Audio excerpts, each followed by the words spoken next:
A little over a month ago, I made a video detailing how to become a millionaire in Kingdom Come Deliverance. It was an inspiring story of a nearly broke blacksmith's son who lost everything he ever knew and rose out of the depths of hell to become one of the greatest alchemists Bohemia had ever seen. He was kind, he was passionate, and he had a slight gambling problem, but no one held it against him. He did everything in his power to obtain his wealth legally, and well, he succeeded. He actually managed to raise himself 1 million groschen, all with the help of his friend, the butcher. You see, he made an early investment into this butcher's business and continued to feed his wealth until they were both rolling in the dough. A true rags to riches story. But not every story has a happy ending. After obtaining his wealth, the butcher noticed something dark growing within Henry. He couldn't quite place it, but he sensed there were terrible thoughts brewing inside that head of his. This is where the second part of our story begins. Not long after making his first million, Henry wasn't finished. He was dead set on doubling, tripling, or even quadrupling his money.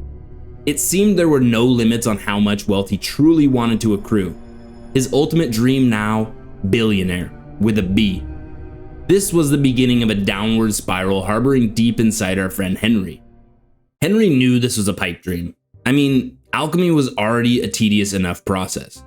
You should have seen it though. He was a master of his craft, amazingly brewing 3 potions for the same amount of herbs as it took anyone else to make 1.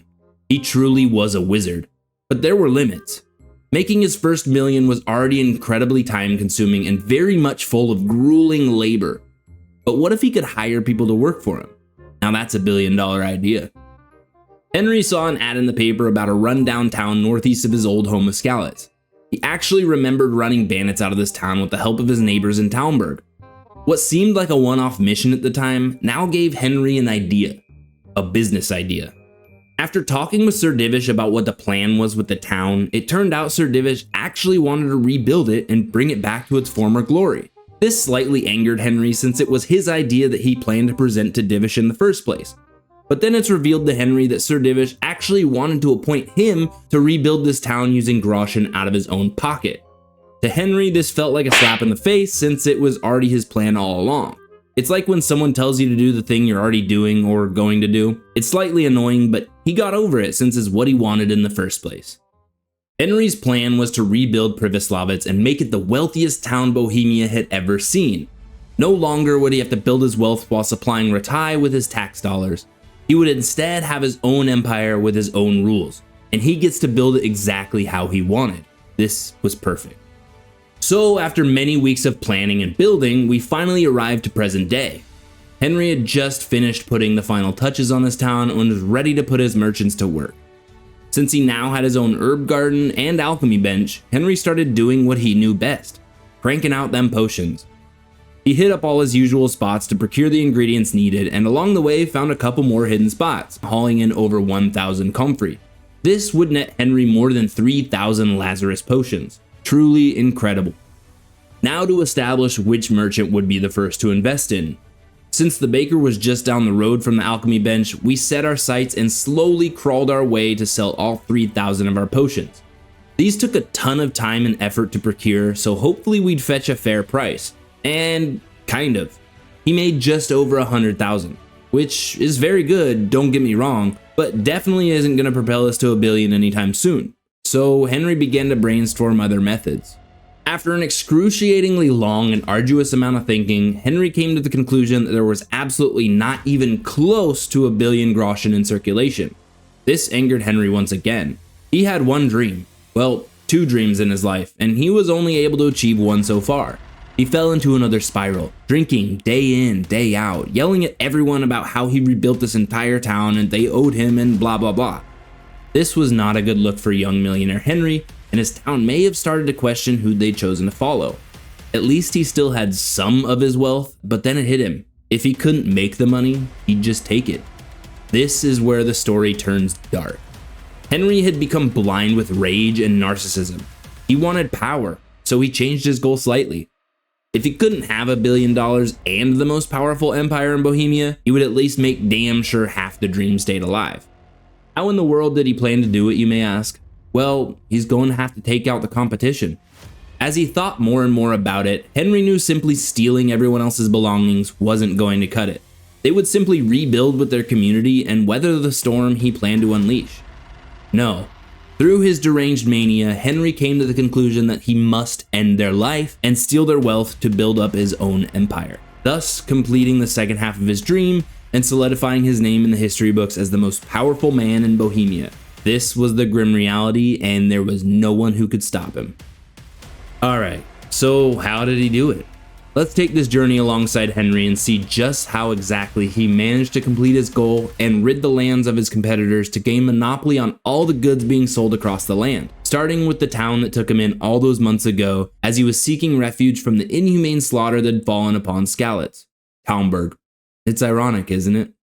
This one hit close to home, but Henry knew getting it done and over with as soon as possible was going to be the best case scenario. So off he went to murder and pillage all 5 vendors that reside in the walls of this peaceful little town. Side note, Henry decided not to bother with bathhouses since he was quite privy to the likes of the ladies who run the facilities, often visiting them to relieve him of his worldly stresses. Also, Prib didn't have any bathhouses in residence, and Henry wasn't about to give up his favorite leisure. But anyway, let's get back to the story. Now, obviously Henry doesn't want to be held responsible for any of the crimes he planned to commit, as this would result in a lifetime in jail. No amount of money would convince the guards to turn a blind eye to murder, so he would have to get a bit creative with his tactics. In Talmburg resides 5 vendors as mentioned earlier: a baker, a tanner, a huntsman, an alehouse, and a general store. The baker being the hardest target of them all, as she resided at the base of the castle and would be under heavy surveillance by both guards and her employees. So obviously we begin with the general store, Votava. He also resides inside the castle walls, but after taking out the closest guards, he's a sitting duck. 1 down, 4 to go. Next, he took a stroll down to the alehouse to make light work of the innkeeper and the alehouse maid. Don't ask me why she got the short end of the stick, guilty by association, I guess. He then headed up to the huntsman, who lives all alone in his cabin up the hill, so this was an easy one. Next up was the tanner, who also lives in a somewhat remote part of the city off to the west of the castle. Again, light work. Lastly was the baker, and as I said before, this one was going to be a challenge. There's 2 men who work a routine job that has them entering and exiting the shop, and 2 handmaids that help the baker with her work. So 5 people in total are unfortunately in the crosshair for this one, all within the castle walls. Yikes. After taking out most of the roaming citizens, we set our sights on the lead baker, literally. We draw our bow from behind and let the arrow fly. Out like a light she went, and off Henry fled to the next town of victims. Merhojed is a simple little stable town that really only has 2 traders within its map, a grocer and a stable.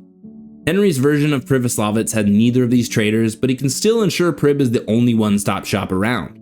The first victim of Merhojed happened to be the grocer, since they were the closest to the fast travel and for no other reason. To his surprise, when he arrived, there was no one there. At first, this seemed very suspicious. In the middle of the day, why wouldn't they be open? But as he turned around to leave, he was instantly reminded why. The plague. Perfect. Less work for Henry. Full of joy and a little relief, he then began to strut toward the stable, ready to help his next victim meet their fate. However, to not much surprise, there was no one here either, just a locked chest ready to be busted open and pillaged. This town was a cakewalk. Feeling slightly bitter about not being awarded any bloodshed, Henry knew there was a station camp nearby and decided to take his opportunity to make up for the lackluster experience. He knew there was an archery master residing on the outskirts and thought he would try his luck, though not at archery. After distracting or murdering the local guards, he struck at his chance and left with a full heart and full pockets, jingling to the cadence of his horse's trot all the way back to Privoslavitz. After depositing his goods at base camp, Henry set his sights on Uzhitz for his next round of plundering. This would be the biggest town Henry had faced thus far, and he knew he would have to be extra careful around the heightened securities of Uzhitz. Here he was presented with 6 total merchants he would have to murder and steal from: 2 grocers, a baker, the stable, a butcher, and the inn. He charted his route and began his terror with the brick-and-mortar grocer, stationed on the outskirts of town. Henry figured this was the optimal place to begin. It was the middle of the night when he planned his raid in the small town in the northeast corner, thinking this would be much harder to spot him and his victims would be easy prey, since most of them would be found asleep in their bed. He was absolutely correct. Both the grocer and the baker were both nestled soundly upon their cots, ripe for the picking. A few locks to pick were the only thing in his way. Maybe this town was going to be an easy one after all. That was until he came to the inn. The most unexpected thing happened. Plot armor. Up to this point, Henry was under the impression he was the only main character in Bohemia, and this was the first time he encountered another like him.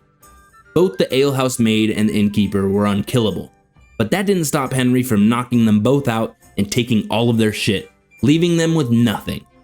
He was set on making them nothing more than pitiful side characters in his main storyline. The second grocer was merely a lousy stand in the middle of town, and for a second, Henry contemplated even wasting his time on it and possibly leaving it alone. But to him, this felt like weakness. He wasn't willing to let his feelings get in the way of his plans to be Mr. Monopoly. He waited until daylight and the trader set up his shop, then sprung into action, scaring him away from his shop and ending his life just out of town, away from all of the guards. This left just two more shops on his list, the stable and the butcher, both incredibly easy targets. He began with the stables. Just two people worked here and were hardly ever checked on by the guards, making them a walk in the park for Henry. There was so much tack in their chests, he ended up having to make two separate trips back to Prib just to claim it all. Last and certainly least was the butcher. Henry again made light work of her and her shop guard with just two arrows, both landing square between their eyes. Done and done. Uzhitz proved quite stressful, especially with the run-in with the invincible couple in the inn. Henry moved on to another small town to refocus his chi and shake any doubts he had within himself. Samopesh sounded right up his alley. 4 total merchants and limited guards made for an incredibly easy snatch and grab, with a sprinkle of murder here and there. The most difficult target here was actually just a measly little stand trader. The only reason for this was that it had to happen in the middle of the day, and they put up shop right in constant sight of the guards. I'm sure this trader felt extremely secure posting up where he did, but honestly, it seemed as if their guards no longer cared, as Henry was able to murder this individual right in front of a passing guard. What luck. The inn was also in the middle of town, and after a failed attempt on the innkeeper's life, Henry stole what he could and ran off before the guards could come and identify him. Don't worry though, he made sure to come back after everything had cooled off and took the life of both the bailiff and the alehouse maid, leaving the innkeeper with plenty of emotional and financial grief that he would no doubt carry for years to come. The blacksmith was perched on the edge of town and a critically easy target. Same went for the herbalist except for tenfold. It'd probably be weeks before anyone found her body, and at this point, Samopesh was deemed clear. After his extremely successful tear through Samopesh, Henry was looking for a big score now, something that would really wake the public up, while still remaining anonymous. This led him to Sasau. Sasau was split between the main square and the monastery, both having a decent amount of merchants between them, 16 to be exact. This was his chance to prove to himself he was truly capable of being the most powerful man in all the land. He would make his way first from the monastery, then down to the square. First came the herbalist, then the blacksmith, then the butcher. Things were going swimmingly until he approached the mill. The miller was nowhere to be found.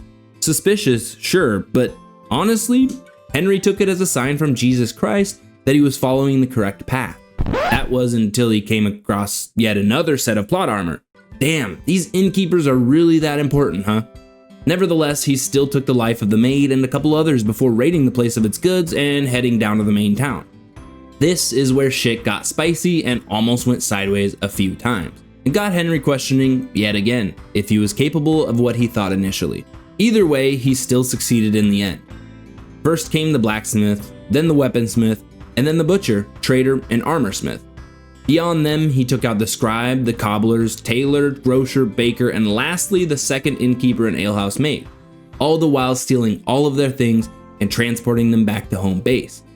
This made Henry so full of joy he took the next few days off and celebrated his successes with several bellies full of the finest wines, meads, and spirits he'd claimed from the various towns so far. He knew he had a couple more small fish to fry before the big one. Neuhof and Ledetchko were next on his list, and to be frank, nothing noteworthy or exciting happened in these two towns. At this point, these tiny towns were just another piece of straw and a bale of hay for Henry. 2 towns with 12 merchants between the two, suffering at the hands of the increasingly powerful Butcher of Bohemia. No one really knew who was behind all this, but they were sure to find out soon enough. Finally, we come to the climax of our story, the big one. Henry dared to betray the kingdom who took him in and gave him all the freedom in the world to become who he is today. This place held a special place in his heart, the place he fondly remembered making his million. This was it. No amount of planning could prepare anyone for the feat Henry was about to attempt. Was this the moment he gets caught? Or was this the moment he risks it all and actually pulls it off? Well, let's find out. Everything up to this point had trained Henry on how to easily pluck the traitors and their guards off with ease and without alerting the town's guards straight away. This allowed him to bring down the first 9 merchants with ease. It was a simple strategy: murder the traitor behind closed doors and lure the aggressive guard to a secluded area and beat him to a bloody pulp. The tanner, huntsman, blacksmith, archery master, cobbler, baker, general store grocer, and butcher all were taken out without suspicion of Henry. But not to say there wasn't mass panic in the streets. A spree of this size in a town like this and in broad daylight, it goes without saying that there were going to be some speed bumps. It wasn't until Henry moved into the higher priority targets that he gained the attention of the guards and thus accruing some notoriety. The swordsmith was easy, but something happened during his raid on the armorsmith next door that unexplainably led him to obtain the highest degree of infamy possible. However, no one was on his tail, nor knew where he was, even though he was right inside the town's walls. Henry saw this as an advantage and continued with his plan just as he'd written it up the night before. Next stop, the tailor. Sneaking past all the guards positioned around Ratai, he plundered the shop, then the guards' barracks, then went on to kill the scribe. This left only 3 more shops, and these were going to be the toughest ones yet. The inns. These were the hub for many townsfolk and almost never shut down, meaning he would almost be better off robbing a bank at this point. On top of this, remember, Henry was a wanted man, so he did the only thing he could think to do: let the people know who was behind all of this chaos. Showing himself to the world, no longer as Henry of Skalitz, but Henry, the Butcher of Bohemia, the coldest killer anyone had ever seen. And as you'd expect, the story played out just as you'd imagine: an all-out slaughter.